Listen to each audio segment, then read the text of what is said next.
आदाब नाजरीन, JKLE news में आपका खैर मकदम है। आइए नजर डालते हैं आज की खास खबर पर।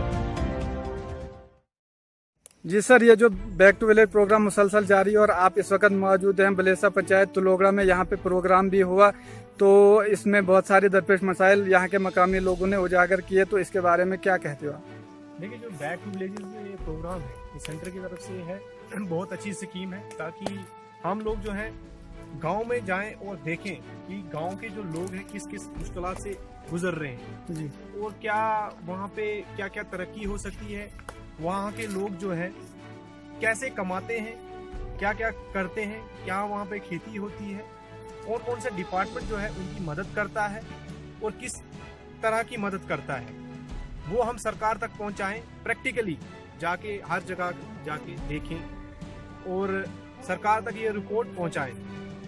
ठीक है, जैसे बिजली आपकी है कि बिजली कितनी आती है, कितनी जाती है, कब आती है, समर में आती है या विंटर में आती है। ठीक है, तो ये फिर आपका जो बेसिक नीड है पानी आपको साफ मिलता है या नहीं मिलता है पीने के लिए। आपके जो स्कूल हैं, स्कूल की हालत जो है वो कैसी है, अच्छी है, बुरी है, क्या वहाँ पे पूरा स्टाफ है या नहीं है, बच्चे स्कूल आते हैं या नहीं आते हैं। ऐसे वैसे बहुत सारी जो मिसाइल्स हैं लोगों की, वो हम सरकार तक पहुँचाएंगे through back to village. Sir ये जो आपने कहा, तो इसमें कहाँ तक देखा कि ये परेशानियाँ वाकया हैं?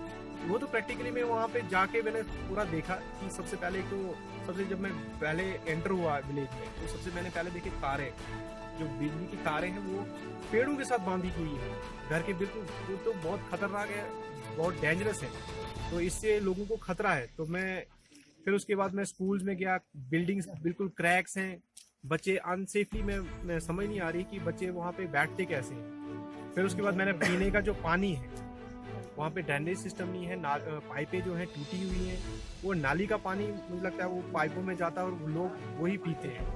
ठीक है, फिर उसके बाद मैं जब इसमें गया आंगनवाड़ी सेंटर्स में गया, तो वहाँ पे देखा मैंने, वहाँ पे उनके जो स्पेस है बहुत कम है बच्चों को, क्योंकि बच्चों को खेलने कूदने के लिए थोड़ी खुली स्पेस चाहिए, क्योंकि छोटे बच्चे जो है वो खेलते कूदते हैं। वो आंगनवाड़ी सेंटर इसी चीज़ के लिए बना है कि खेलने कूदने के लिए बच्चे थोड़ा खुल जाए, फ्री हो जाए, लेकिन जब उनके पास स्पेस ही नहीं है तो वो क्या खुलेंगे, वो क्या खेलेंगे।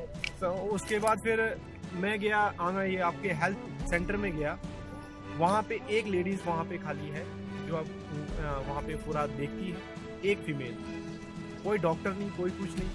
तो ये सब चीज़ें देखने के लिए ही मुझे यहाँ पे भेजा गया था और ये रिपोर्ट मुझे आगे भेज दी। तो जो सर यहाँ के लोगों ने डिमांडें की, तो कहाँ तक और कब तक वो हल हो सकती है?